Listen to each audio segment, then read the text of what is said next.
অভিনেত্রী নুসরাত ফারিয়াকে নিয়ে সংস্কৃতি উপদেষ্টার বক্তব্য তার ব্যক্তিগত। সুনির্দিষ্ট অভিযোগেই তাকে গ্রেফতার করা হয়েছে বলে জানিয়েছেন স্বরাষ্ট্র উপদেষ্টা।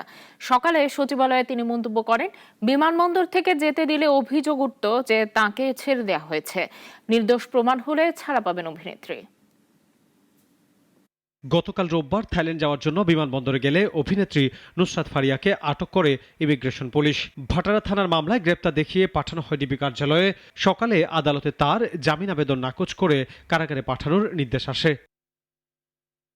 এই অভিনেত্রীকে আটকের পর থেকে সামাজিক যোগাযোগ মাধ্যমে চলছে নানা আলোচনা। খোদ সংস্কৃতি উপদেষ্টা মোস্তফা সরোয়ার ফারুকী লিখেন, সরকার নার্ভাসনেস থেকে ফারিয়াকে আটক করেছে, যা বিব্রতকর।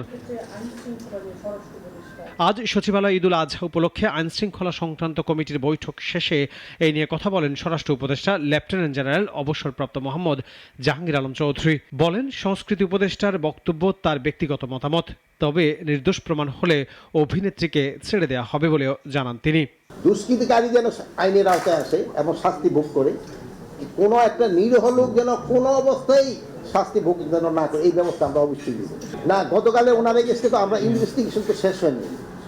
ইনভেস্টিগেশন শেষ হয়েছে, ইনভেস্টিগেশন শেষ হওয়ার আগে তো আমি বলতে পারবো না। স্বরাষ্ট্র উপদেষ্টা বলেন, ঈদুল আজহায় আইন শৃঙ্খলা ঠিক থাকবে। সড়কের পাশে এবার বসানো যাবে না গরুর হাট, আর নির্ধারিত হাটে পশু না নামলে নেওয়া হবে ব্যবস্থা। এটা গাবতলী হাটে যাবে না নয়ারহাট হাটে যাবে, এটা তার আগেই লেখা থাকবে। আর মাঝখানে যদি কেউ ডিস্টার্ব এরকম করতে যায় তাহলে কিছু অ্যাকশন নেয়। ঈদের শ্রমিকদের বোনাস মে মাসের মধ্যে ও বেতন জুনের 2 থেকে 3 তারিখে পরিশোধের আহ্বানও জানান স্বরাষ্ট্র উপদেষ্টা। আনোয়ার হোসেন, নাগরিক, ঢাকা। ওয়ালটন আবারও মিলিনিয়ার অফারে ওয়ালটন ফ্রিজ কিনে আপনিও হয়ে যেতে পারেন মিলিয়নিয়ার।